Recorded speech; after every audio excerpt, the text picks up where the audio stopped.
Sa gustong mag-DIY dyan guys, bago kayo mag-drain ng fluid ng automatic transmission, kuha muna kayo ng planggana or anong ano dyan lagyan ng fluid. Tapos check nyo guys kung ilan ang nalagay sa loob para hindi kayo mahirapan pagbalik. Kung baguhan pa lang kayo, ito lang technique guys, kuha ko yung planggana tapos tingnan mo kung ilan ang laman sa loob para hindi kayo mahirapan mamaya pagbalik nyo sa fluid.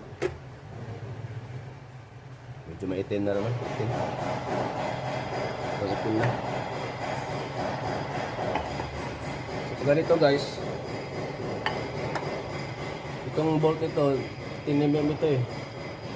Dapat kung kayo gumamit ng mga power, dapat tira mo na sa